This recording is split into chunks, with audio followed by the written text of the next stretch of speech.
Linking verb কি? যেই সকল ভার্বের পরে সরাসরি একটা নাউন বসে অথবা কমপ্লিমেন্ট বসে অথবা অ্যাডজেক্টিভ বসে, সেটা হচ্ছে লিঙ্কিং ভার্ব। যেমন এখানে খেয়াল করো যে হি ইজ এ ম্যান, এইখানে কমপ্লিমেন্ট, এই যে এই ব্যক্তি হচ্ছে মানুষ। কমপ্লিমেন্ট কি?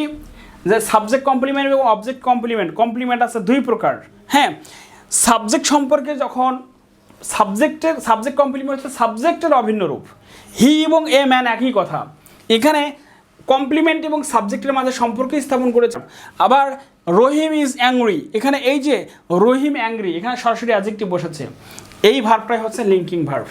হ্যাঁ, আবার কি বলছে, কিন্তু বাক্যটি যদি এমন হতো হি ইজ গোয়িং দেয়ার, এটা কিন্তু লিঙ্কিং ভার্ব নয়। হ্যাঁ, ওকে।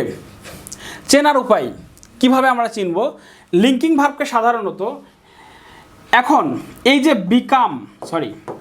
বিকাম, এটা লিঙ্কিং ভার্ব কিনা, এই জায়গায় যদি আমরা অজ অথবা অ্যাম ইজ আর অথবা ওয়াজ ওয়ার বসাই, যদি অর্থ হয় তাহলে ওটা লিঙ্কিং ভার্ব।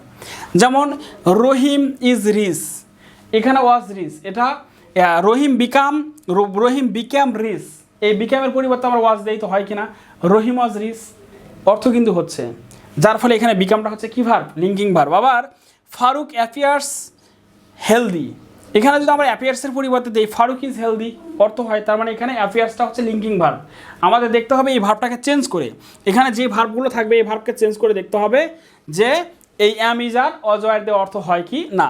অ্যান্ড বলছে হালিম হ্যাজ ফলেন ই সিক, এখানে যদি আমি হ্যাজ ফলেনটাকে বাদ দিয়ে যদি বলি হালিম ইজ সিক, অর্থ হয়েছে কি না, তার মানে এখানে ফলেনটা হচ্ছে কি, এখানে এটা লিঙ্কিং ভার্ব। প্রিয় শিক্ষার্থী, আমি আশা করছি লিঙ্কিং ভার্ব সম্পর্কে আমাদের A to Z একটা ধারণা হয়েছে।